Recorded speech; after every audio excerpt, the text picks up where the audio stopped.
2004. La chaîne d'information Al Jazeera annonce l'exécution d'un otage américain par des terroristes en Irak. My name is Benjamin Vanford. I'm from San Francisco, California. 1510. Cette vidéo a été trouvée sur un site islamiste qui diffuse même les images chocs de la mise à mort. Right now. Seul problème, tout est bidon. Il s'agit d'un canular. Les auteurs de cette blague de mauvais goût qui a fait le tour de la planète, un couple de jeunes Californiens. Rob et Laurie ont moins de 25 ans. C'est tout simplement avec un ordinateur grand public qu'ils ont bidouillé ce film. Vous n'allez pas me croire, mais le plus grand défi, c'était que ça paraisse le plus pourri possible. Dans le rôle de l'otage, un copain. Pas facile de rester sérieux, plusieurs prises vont être nécessaires.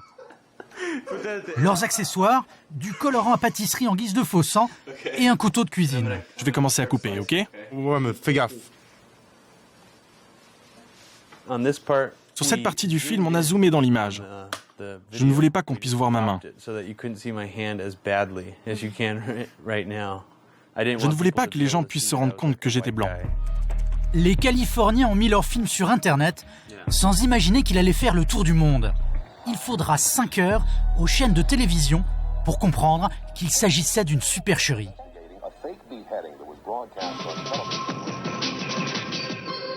Aux États-Unis, un jeune homme de 22 ans s'est livré à un canular sordide sur Internet. Le plus incroyable pour les pieds nickelés du web, c'est que les grands médias soient tombés si facilement dans le panneau. J'ai pas compris comment ils avaient pu se laisser berner. Ben, dans la vidéo, donnait son nom et son adresse. Vraiment ? Oui. Ouais, il donnait son vrai nom et son adresse. Aujourd'hui, source d'informations incontournable, Internet peut aussi faire office d'arme de désinformation massive. Enquête.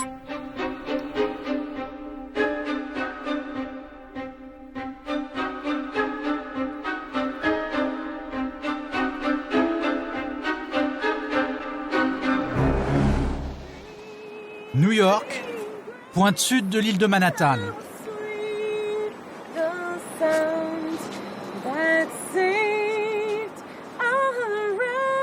À Battery Park, comme les New-Yorkais commémorent les attentats qui ont frappé l'Amérique en 2001. Mémorial, drapeau en hommage aux 3000 victimes disparues il y a 6 ans. Toute la ville se recueille. Enfin presque, car à quelques centaines de mètres de là, tout le monde n'est pas d'accord.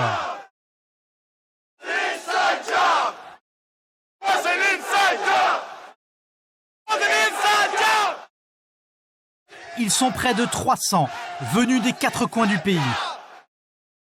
Face aux forces de l'ordre, selon eux, ce n'est pas Al-Qaïda qui a attaqué leur pays.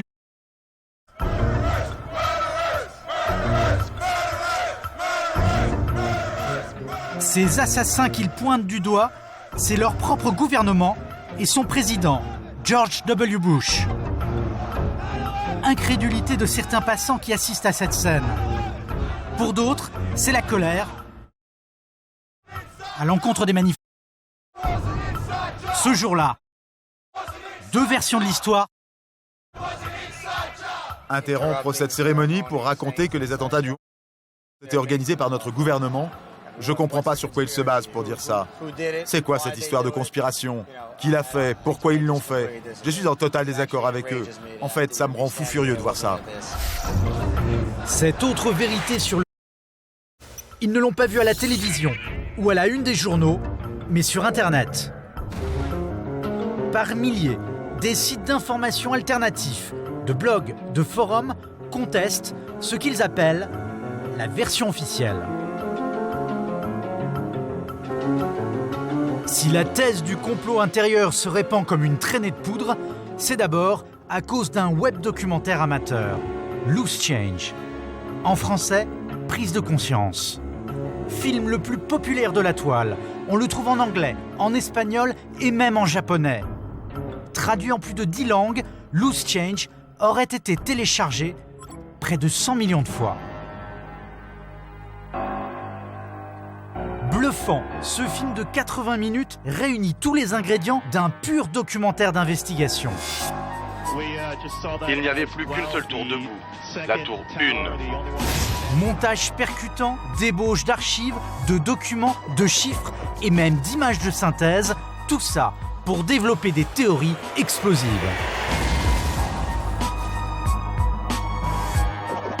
Selon Loose Change, les tours du World Trade Center ne seraient pas tombées à cause d'avions kamikazes. Elles étaient conçues pour résister à tout, même à un crash d'avion.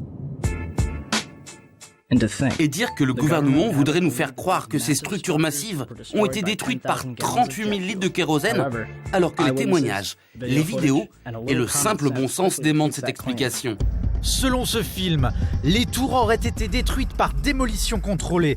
Autrement dit, ce sont des explosifs placés à l'intérieur qui auraient provoqué leur chute. La démolition des tours a été soigneusement planifiée. C'était une attaque psychologique contre le peuple américain, exécutée avec une précision militaire. Coupable désigné, le gouvernement Bush aurait orchestré lui-même les attentats pour justifier l'invasion de l'Irak et faire main basse sur son pétrole. Pour beaucoup, Loose Change est une révélation. C'est basé sur des faits scientifiques et prouvés. Il se base uniquement sur des éléments concrets. En plus, il y a une musique super cool, c'est vraiment fait pour notre génération. Loose Change a ouvert les yeux à plein de gens et ça a tout changé pour moi il y a 2 ans.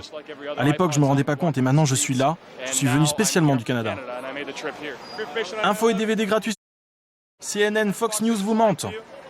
Distribution de films, de tracts, banderoles, tous convertis par Loose Change. Ces jeunes militants venus du web ne se contentent pas de manifester.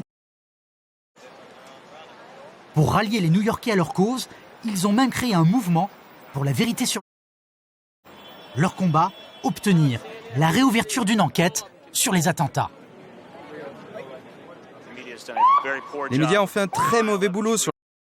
Si tu regardes Fox News, CBS, ABC, NBC, toutes les grandes chaînes de télé sont contrôlées par un petit groupe de personnes. Nous, on essaye de trouver les criminels au sein de notre gouvernement qui ont été impliqués, notamment au plus haut niveau de l'armée.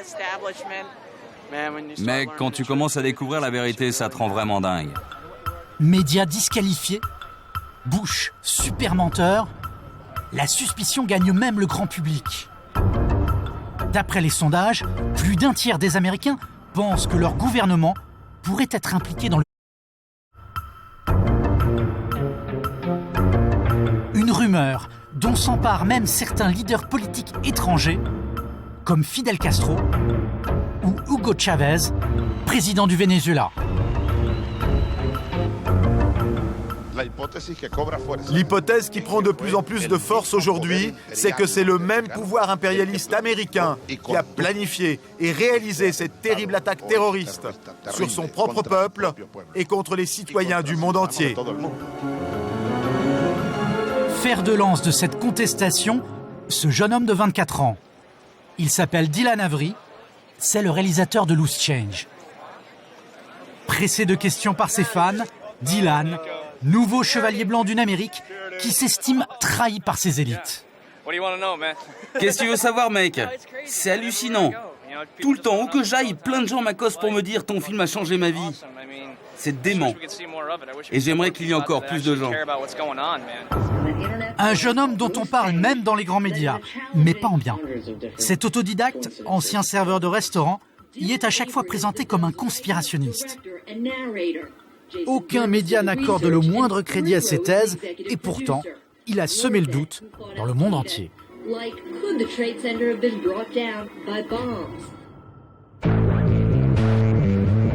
Au beau milieu de nulle part, à 4 heures de route de New York, Oneonta, petite ville située dans ce qui fut le territoire des Indiens Iroquois.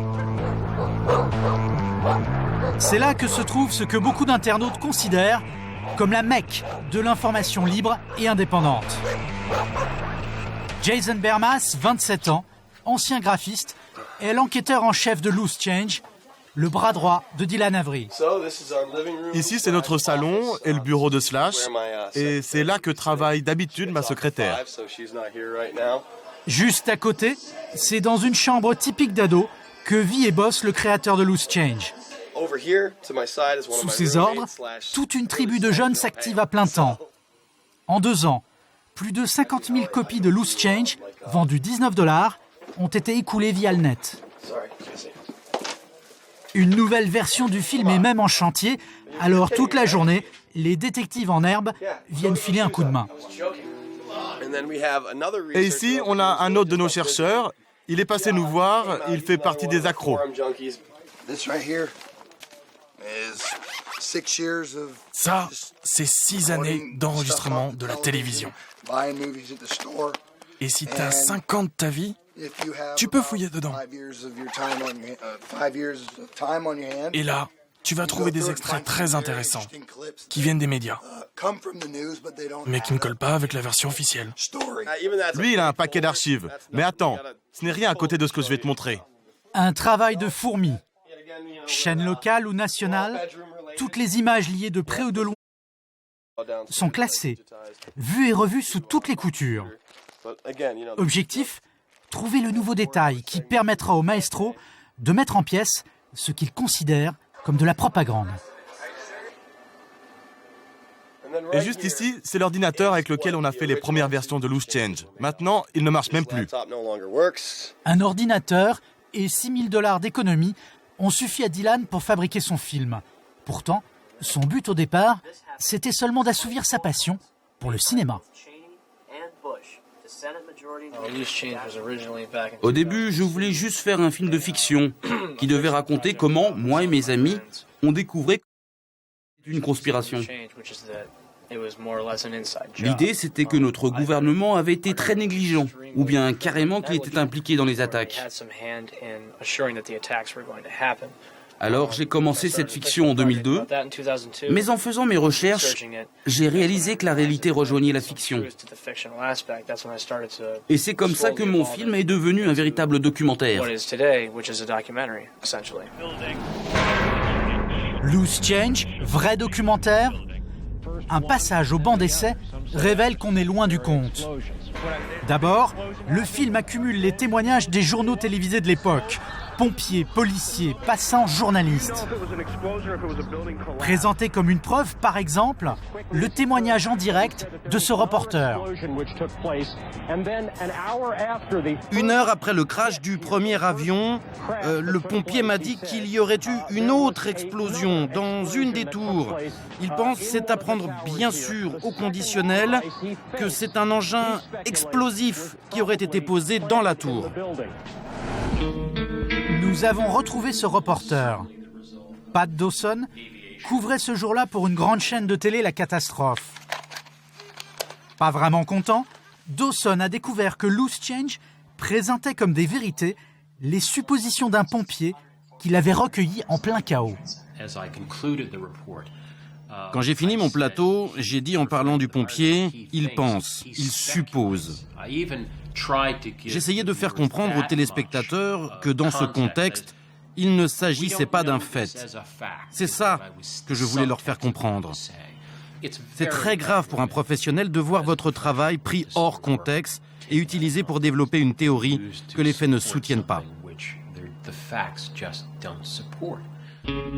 Des rumeurs présentées comme des faits avérés, ce n'est pas tout.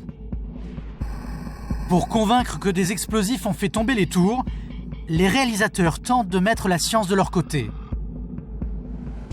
Des explosions sont très clairement visibles entre 20 et 30 étages sous le point d'impact.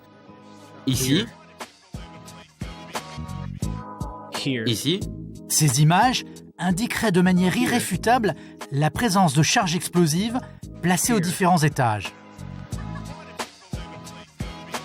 Et là. Selon eux, la ressemblance avec d'autres bâtiments, cela officiellement détruit avec des explosifs, ne ferait aucun doute. Sauf que, aux yeux d'experts chevronnés, cette interprétation ne vaut pas un clou. En gros, c'est vrai, ça ressemble à une démolition contrôlée. Mais pour des gens qui n'y connaissent absolument rien. Depuis 20 ans, Brett Blanchard fait sauter des bâtiments dans le monde entier. Cet ingénieur est aussi l'auteur d'une étude reconnue par toute la profession sur la chute des tours jumelles. Le timing des nuages de poussière et de l'effondrement des tours prouve de manière catégorique que les explosifs n'ont rien à voir là-dedans. La chronologie des événements est la suivante. Tous ces nuages de poussière apparaissent alors que la tour a déjà commencé de tomber. Aucun d'eux n'apparaît avant que la tour ne s'effondre. Ces soi-disant explosions sont tout simplement des débris projetés vers l'extérieur par la pression de l'air. Qu'importe aux apprentis journalistes de Loose Change. Évidemment que c'était une démolition contrôlée. D'ailleurs, ils ont certainement utilisé des explosifs non conventionnels, des explosifs inconnus du grand public. Ce qu'il faut savoir, c'est que l'armée américaine a toujours eu au moins 5 ans d'avance technologique. Décidément jamais à court d'imagination, nos chercheurs de vérité auraient la preuve que des conspirateurs au sein du gouvernement américain ont tenté d'étouffer l'affaire. Si au moins on pouvait examiner les débris du World Trade Center. Malheureusement, Rudolph Giuliani les a expédiés à l'étranger pour y être recyclés avant que les enquêteurs puissent les analyser. La FIMA elle-même n'a pas eu accès à Ground Zero. En gros, on a interdit l'accès à une scène de crime et détruit toutes les preuves. Problème, ces affirmations sont fausses. Direction le quartier général du NIST, à 1 heure d'avion de New York. Agence gouvernementale de recherche scientifique et industrielle, son porte-parole, c'est Michael Nyman. Ici, notre mission a été de comprendre pourquoi et comment, sur la base de critères scientifiques, les tours du World Trade Center se sont effondrées. On a travaillé 4 années là-dessus. 300 des meilleurs spécialistes des États-Unis ont été réquisitionnés. Pour mener leurs investigations, ils disposaient au total de 266 morceaux d'acier provenant des tours jumelles. C'est ici que l'avion a frappé, au niveau de ces colonnes. Ça nous a donné un bon indice. On a pu examiner l'acier directement et comprendre comment l'avion l'avait percuté. On a vraiment eu de la chance d'avoir trouvé un morceau comme ça. Point d'impact de la tour nord, percuté par un Boeing 767 d'American Airlines à 8h45 du matin. Et voilà d'autres colonnes extérieures. Les colonnes du World Trade Center, laminées, rongées par les flammes.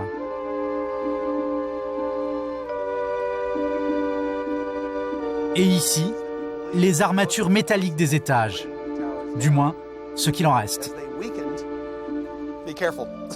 Et les affirmations de Loose Change, l'enquête entravée, les débris volatilisés avec la complicité du maire de New York. Ce n'est pas vrai. Une partie a été envoyée à l'étranger pour être recyclée au Japon et dans d'autres pays. Mais une bonne partie était stockée sur une île de la ville de New York, jusqu'à ce que des membres de la société civile des ingénieurs américains décident d'y aller pour collecter des morceaux d'acier, qui selon eux seraient importants pour une enquête sur l'effondrement des tours. Et en fait, vous pouvez voir ici des traces de leur travail. Ils ont marqué chaque morceau d'acier avec des numéros. Ils ont même inscrit à garder. C'était pour bien préciser qu'il ne fallait pas envoyer ces morceaux à l'étranger. Des vestiges qui ont subi pendant de longs mois toutes les tortures. Simulation en laboratoire, crash test, mise à l'épreuve du feu, reconstitution des circonstances de la catastrophe. Les conclusions ne laissent place à aucun doute. Les tours invincibles ont été terrassées par 2 Boeing transformées en armes de guerre. 2 bombes volantes lancées à plus de 800 km/h et bourrées de kérosène. Verdict de Richard Gahn, l'un des responsables de l'enquête du NIST.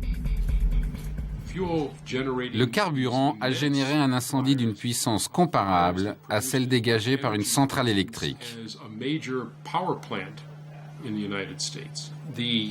La chaleur du feu a provoqué l'affaissement des étages. Et alors, les étages ont pesé sur les colonnes extérieures. Certaines de ces colonnes avaient déjà été sectionnées par l'avion, et très vite, il n'y a plus eu assez de piliers ni de force pour soutenir le haut du building. La partie haute de la tour est tombée à cause de la gravité. Tout ce qui se trouvait en dessous a cédé sous le poids, et les tours se sont effondrées presque instantanément. L'histoire que nous racontent les vestiges du World Trade Center est beaucoup moins fascinante que celle de Loose Change. Mais elle a un mérite, celui d'être beaucoup plus proche de la vérité. Rien à faire, les créateurs de Loose Change persistent et signent. Je suis sûr à 100% que nous avons raison et qu'on nous a menti. Et je suis sûr que nous ne faisons rien, absolument rien de négatif. Je suis sûr qu'on nous a menti. Et je vous promets qu'on finira par triompher. On n'est pas les seuls à dire ça. On a juste fait un film, nous. Un film pétri de contre-vérités, mais jugé suffisamment convaincant pour être diffusé sur une quinzaine de chaînes de télévision. Norvège, Pologne, Pakistan, Australie et même la France, dans une soirée spéciale consacrée la chaîne Planète diffuse Loose Change avec des réserves, suivi d'un documentaire, celui-là plus sérieux. Avant de regarder ce documentaire, rappelons qu'il ne s'agit que d'une thèse. Une thèse sur les attentats n'engage que ses auteurs, même si, vous allez le voir, ces derniers sont persuadés d'avoir découvert la vérité. Ce que le public ignore, c'est que les sources de Loose Change sont sulfureuses. Pour échafauder ces théories, le film s'appuie ouvertement sur les articles d'American Free Press. Diffusé à 100 000 exemplaires, c'est l'une des plus influentes publications d'extrême droite aux États-Unis.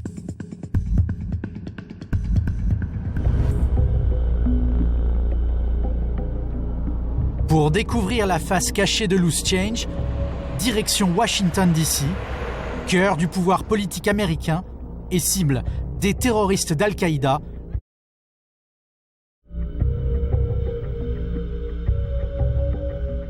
Nous nous rendons au siège de l'hebdomadaire d'extrême droite, situé en plein centre-ville.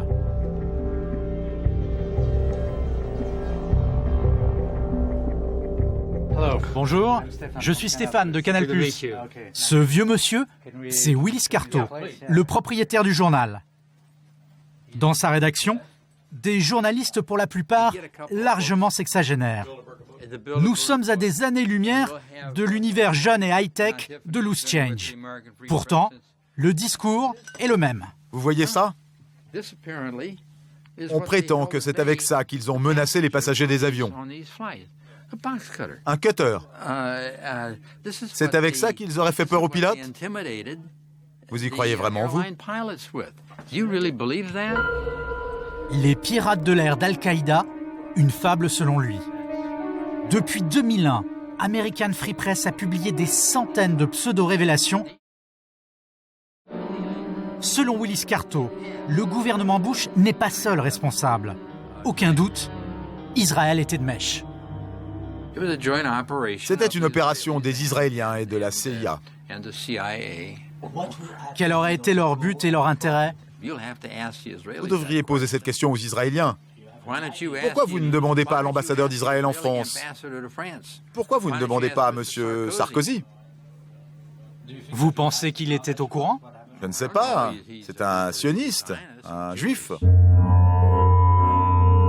Les juifs, accusés de contrôler les nations occidentales et d'avoir orchestré le pour diaboliser le monde arabe. La théorie du complot juif, un discours de haine que Willis Carto professe depuis 50 ans aux États-Unis, où il est considéré comme le parrain de l'antisémitisme. Un homme rare et discret.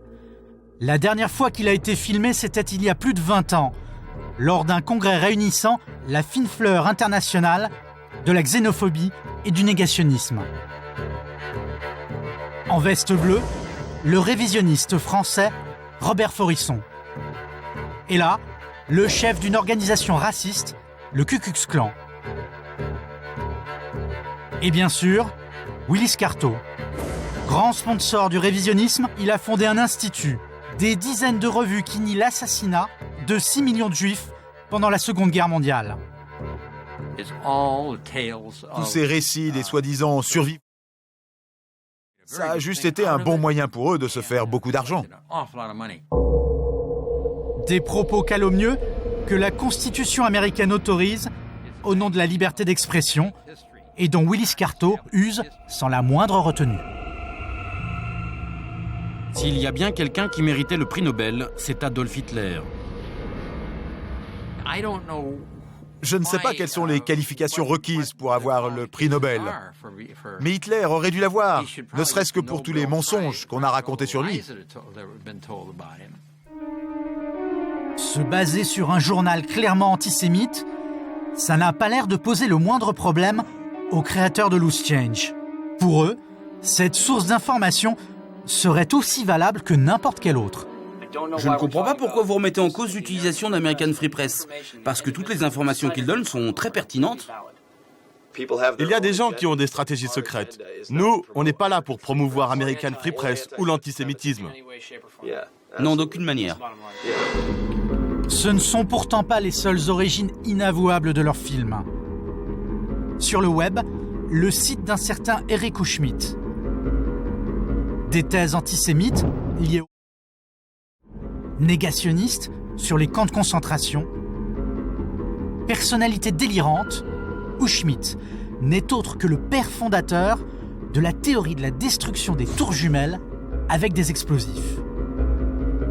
Dès 2003, il met sur la toile son propre film, Painful Deception, 2 ans avant celui de Dylan Avery. Ça fait bricoler, ça se veut scientifique. La plupart des arguments de Loose Change sont déjà là. Nous décidons de rencontrer le sulfureux blogueur. Sur les bords du Pacifique, la perle de la Californie, Santa Barbara. Même dans cet Éden touristique, l'impopularité de la guerre en Irak mobilise. Ce jour-là, en signe de protestation, des pacifistes ont couvert la plage de 3000 croix. C'est le nombre de GIs morts depuis le début du conflit. Eric Schmidt, la guerre, ce n'est pas vraiment son problème. Le blogueur n'a, semble-t-il, qu'une seule obsession. Tous les journalistes sont des juifs sionistes. Vous avez par exemple Mike Wallace de CBS. Ce n'est même pas son vrai nom. Ils changent souvent leur nom pour passer inaperçus. Ces gens dans les médias sont des juifs sionistes. Et ceux qui ne le sont pas sont mis sous pression pour suivre les ordres. Ce fou, qui déverse sa parano antisémite, développe toutes sortes de théories. Les traces du grand complot juif, il les trouve partout, même sur la Lune. Des gens m'ont appelé et m'ont dit « Dis donc, tu ne savais pas qu'en fait on n'a jamais atterri sur la Lune ?» J'ai pensé « T'es dingue, vous êtes zinzin !» Et puis j'ai commencé à m'y intéresser. Et en fait, c'est absolument vrai. L'atterrissage d'Apollo sur la Lune, c'est encore les juifs sionistes. Ce sont les producteurs d'Hollywood qui ont tout mis en scène. Sa théorie sur les tours du World Trade Center, il l'élabore dès septembre 2002. Il n'y connaissait pourtant rien en matière d'explosifs. Et pour cause, c'est un informaticien. Notre pionnier décline pourtant sa théorie, d'abord sous la forme d'un livre. Ça, c'est mon livre. Je l'ai fabriqué avec mon ordinateur et puis je l'ai fait imprimer. Un opus fait maison, suivi d'une adaptation vidéo écoulée sur la toile à plus de 20 000 exemplaires. Ces idées sont extravagantes, elles vont pourtant trouver un appui de taille aux États-Unis. Bonjour, je m'appelle Jimmy Walter. Comme vous tous, j'ai vu les avions frapper les tours du World Trade Center. Jimmy Walter, un milliardaire un peu original. Ce philanthrope, qui voit dans la politique de Bush le pire fléau jamais connu par son pays, va devenir le mécène d'Schmidt. Quand il a vu mon livre, il m'a dit « Il faut absolument donner ces informations au grand public ».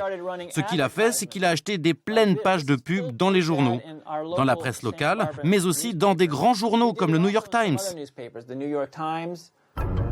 Le milliardaire va dilapider près de 3,5 millions de dollars pour faire la promo de l'œuvre d'Schmidt.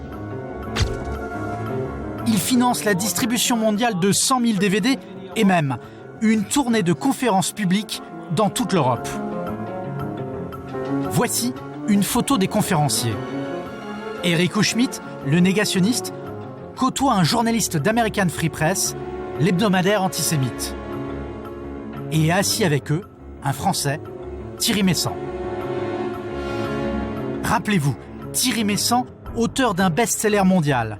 Avant même les Américains, c'est lui qui lance, au départ grâce au net, la vague conspirationniste. Sa théorie, aucun avion n'a jamais heurté le Pentagone. Le mécène d'Ou Schmidt, Jimmy Walter, aurait englouti plusieurs centaines de millions de dollars dans l'affaire. Une croisade qui a porté ses fruits et trouvé des émules bien au-delà de l'extrême droite. Paris. Ici, comme dans toute l'Europe, les thèses alternatives prospèrent et séduisent toutes les mouvances politiques.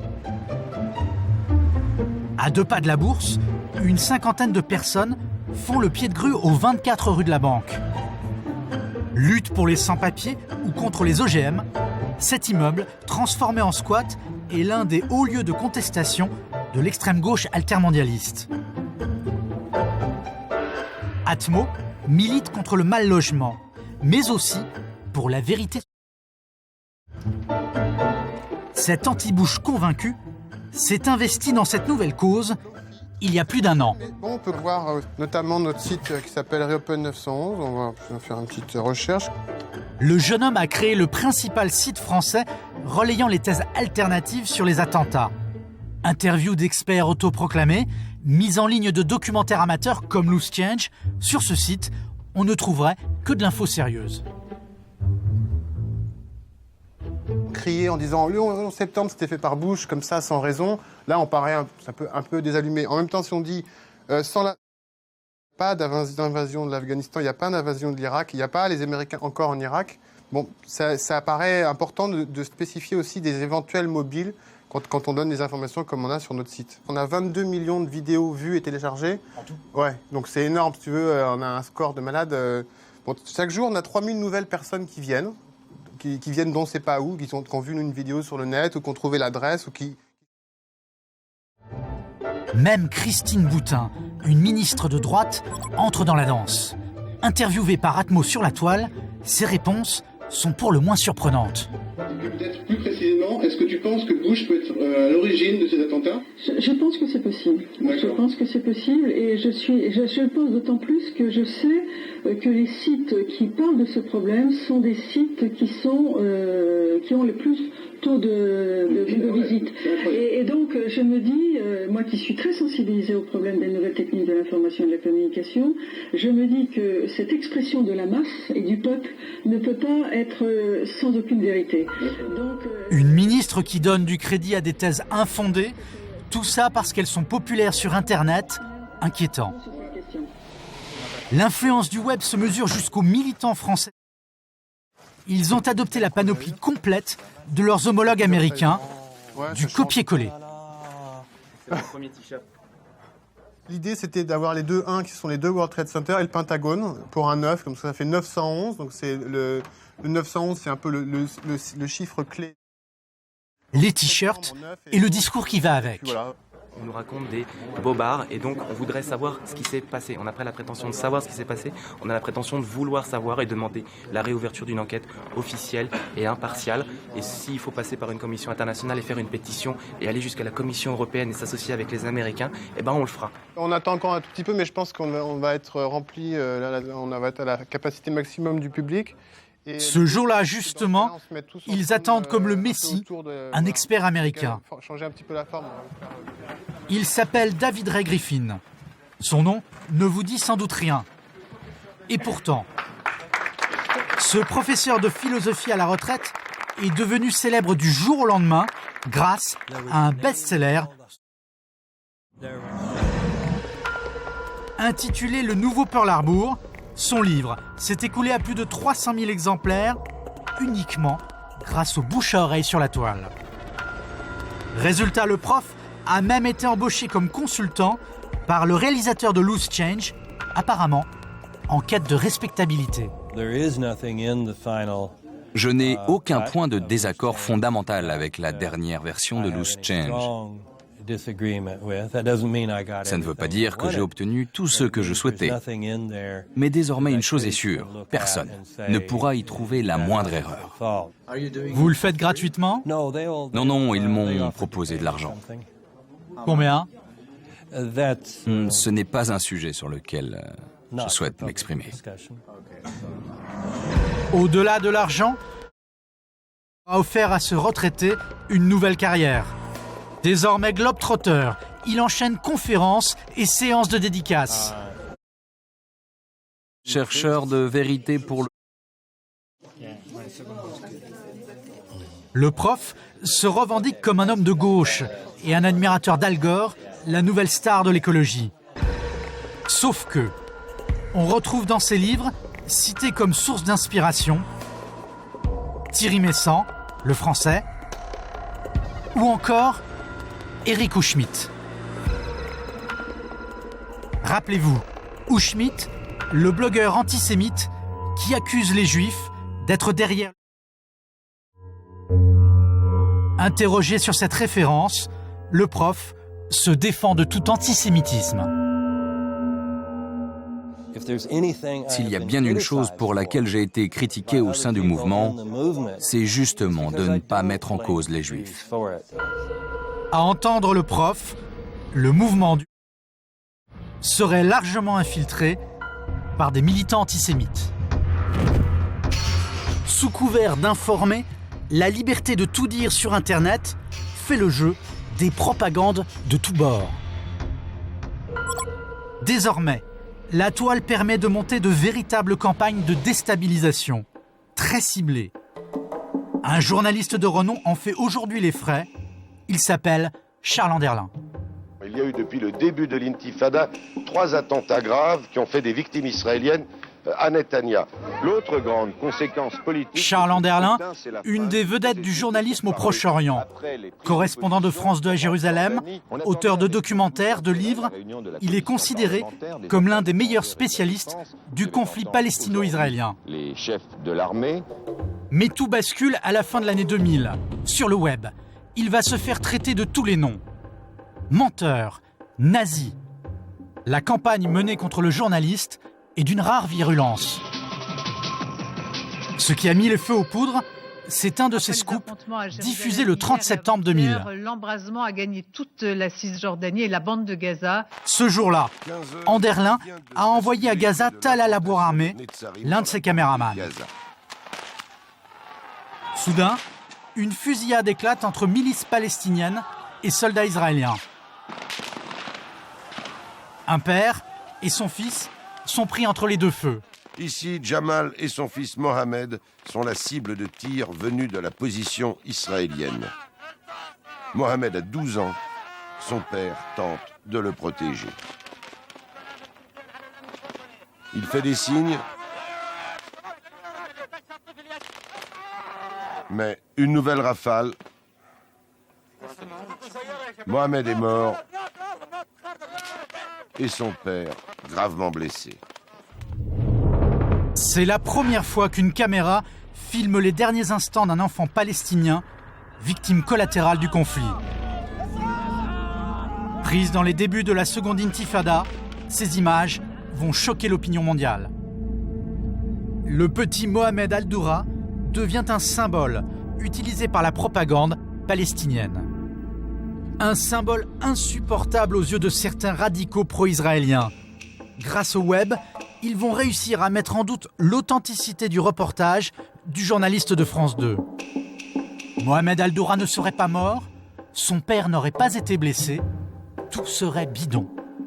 À leurs yeux, Charles Anderlin serait un falsificateur de l'actualité.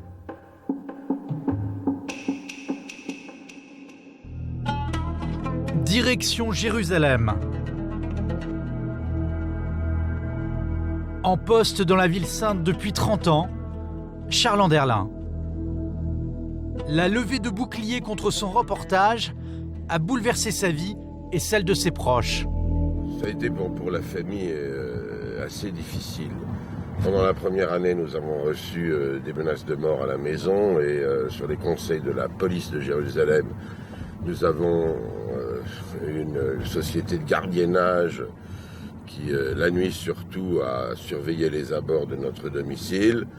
Après, ça a été les campagnes de téléphone, de courriel, de haine.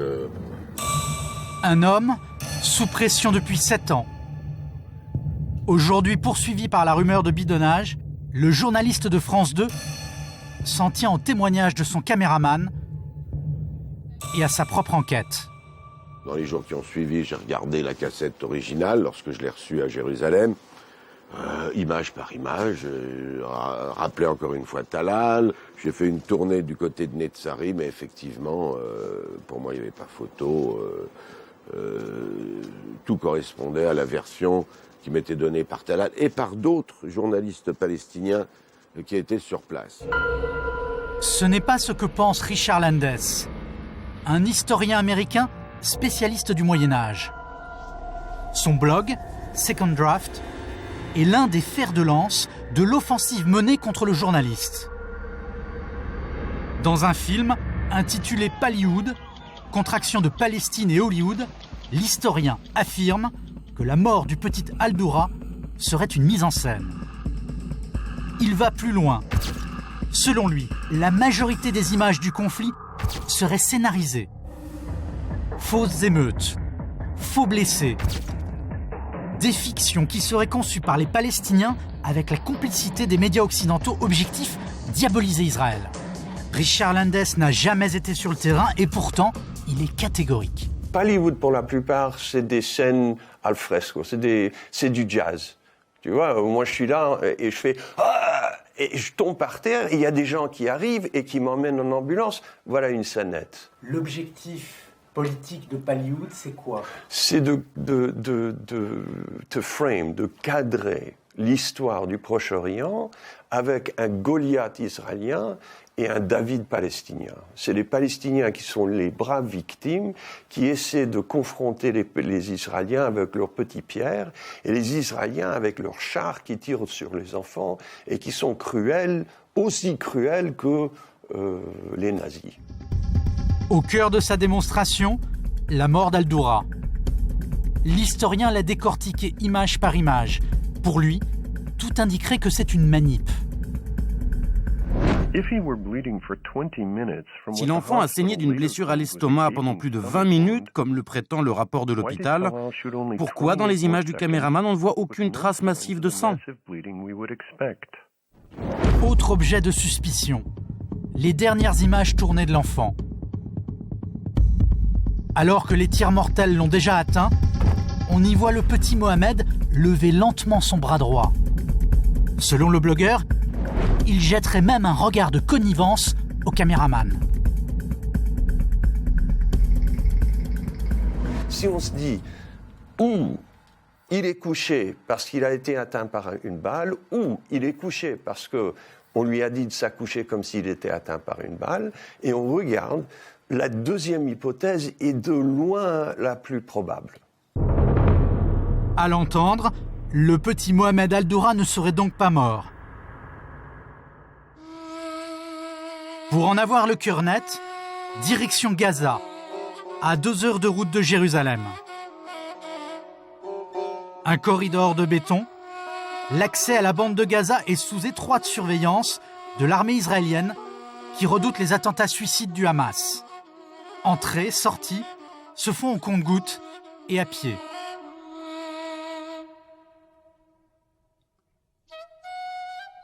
Mohamed Al-Doura est mort à quelques kilomètres d'ici, au carrefour de Netzarim. Sur place, plus aucune trace du mur où s'abritaient le père et son fils, ni du fortin où se trouvaient les soldats israéliens. Tout a été rasé par l'armée israélienne quelques jours après la fusillade. Mohamed Kadra est brancardier. C'est lui qui, le 30 septembre 2000, a ramassé le petit Al-Doura. Sa description des événements ne colle pas vraiment avec l'idée d'une mise en scène de cinéma.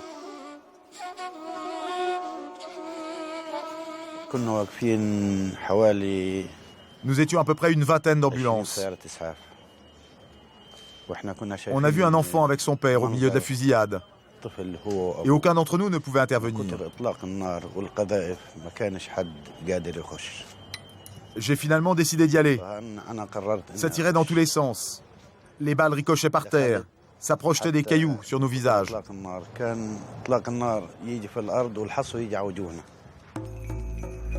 Au cours de l'échange de tirs, plusieurs Palestiniens vont être tués. Coup du destin. L'enfant et son père, qui revenaient du marché, sont pris entre les deux feux pendant près de 45 minutes. Quand le brancardier va les chercher, le père est grièvement blessé. Pour l'enfant, il est trop tard. L'enfant gisait par terre, face contre le sol. Je l'ai retourné et j'ai vu que ses intestins étaient à l'extérieur de son ventre. Alors je l'ai pris et je l'ai mis dans l'ambulance. L'enfant était mort ou vivant? Le garçon était mort. Tous ses intestins étaient répandus sur le trottoir. Quelques minutes plus tard, le brancardier va emmener l'enfant à l'hôpital Shifa. Dans la salle des archives de l'établissement, nous avons pu avoir accès au certificat médical de décès, daté du 30 septembre 2000, de Mohamed Al-Doura.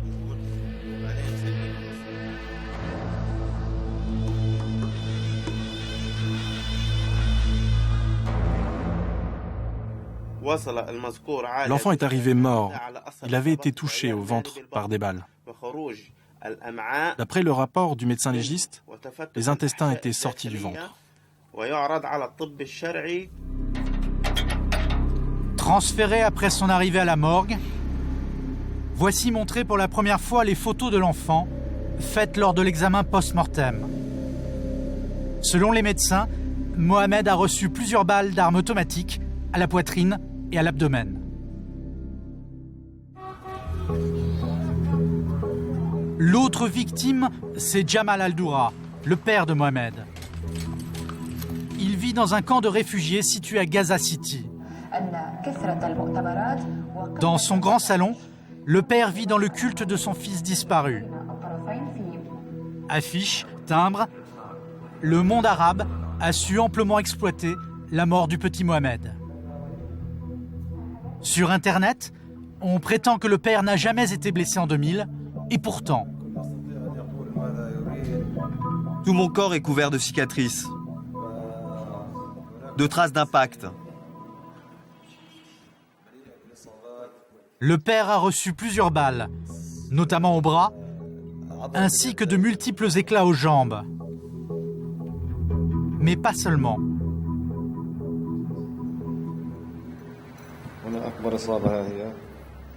La plus grande blessure, c'est là.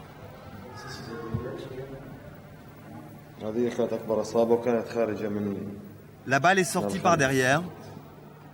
Tous les os du bassin ont été brisés.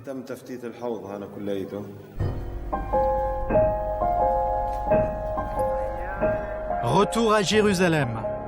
Nous nous rendons dans les bureaux de B'Tselem, une organisation juive de défense des droits de l'homme. B'Tselem recense les victimes de chaque camp. Pour eux, Mohamed Al-Doura fait bien partie des morts répertoriés par l'organisation. Et c'est loin d'être le seul enfant. Depuis 2000, 863 autres mineurs palestiniens ont été tués au cours du conflit. Vous avez toutes sortes de cas. Vous avez des enfants qui sont en train de lire chez eux et qui sont tués par un missile. Vous avez des enfants qui jettent des pierres et qui prennent part aux émeutes en jetant des cocktails Molotov ou qui transportent des armes. Certains enfants participaient aux hostilités, mais la grande majorité n'était pas impliquée quand ils ont été tués. Les tentatives de déboulonnage du symbole Al-Doura n'ont rien d'étonnant aux yeux de l'organisation israélienne.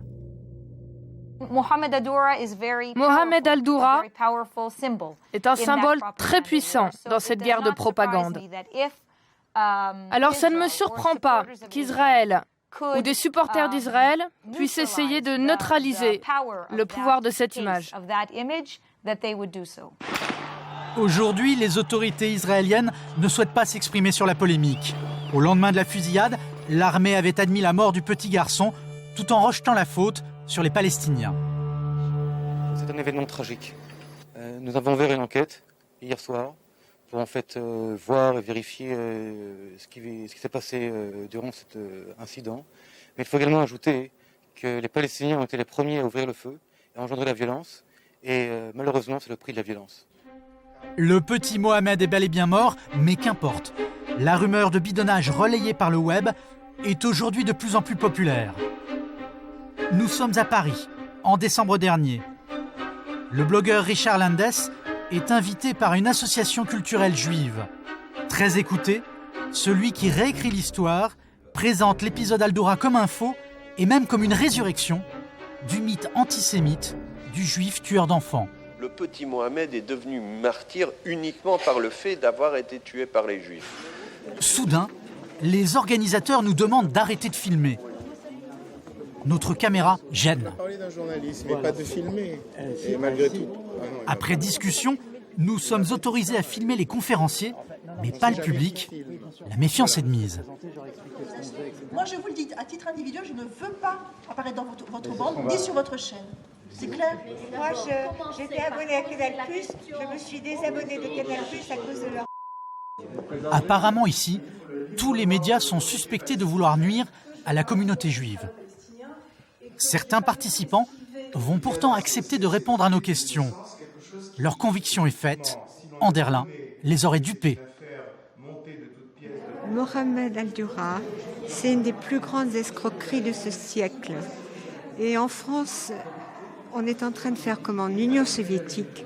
On falsifie la réalité, on travestit les faits dans des buts de propagande. Oui, bien sûr, c'est un bidonnage, mais alors plus que 100%. Et petit à petit, je me suis fait une idée. Et petit à petit, j'ai une espèce de haine contre Anderlin.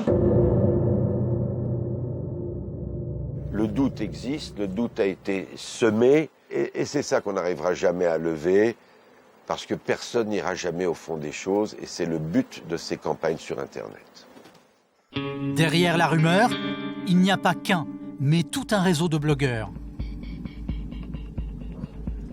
Parmi eux, un certain Philippe Karsanti. Cet homme d'affaires, conseiller financier, est l'un des chefs de file de la croisade menée contre Charles Anderlin.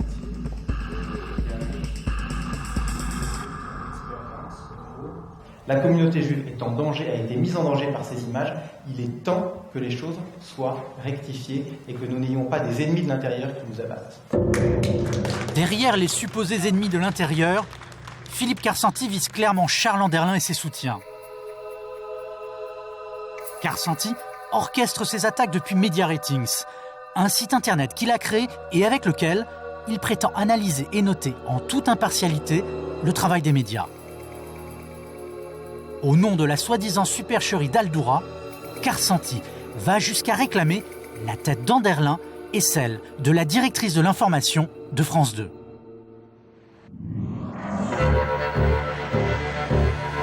Face aux rumeurs du net, Charles Anderlin n'a trouvé qu'une seule défense, les tribunaux.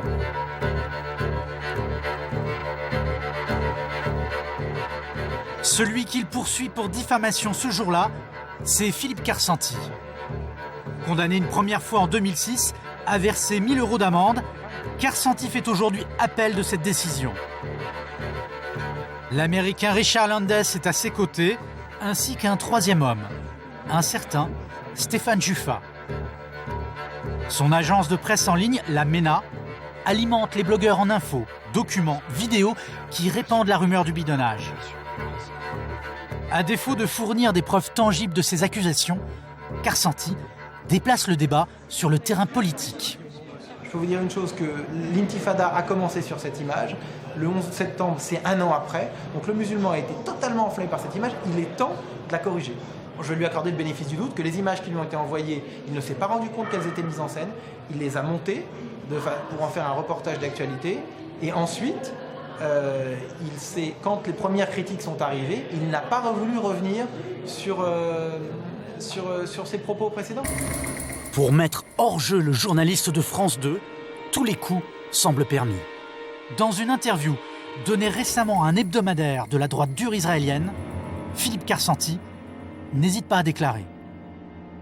Les radios de la communauté juive n'ont pas voulu m'inviter parce qu'il n'y avait pas Anderlin pour répondre.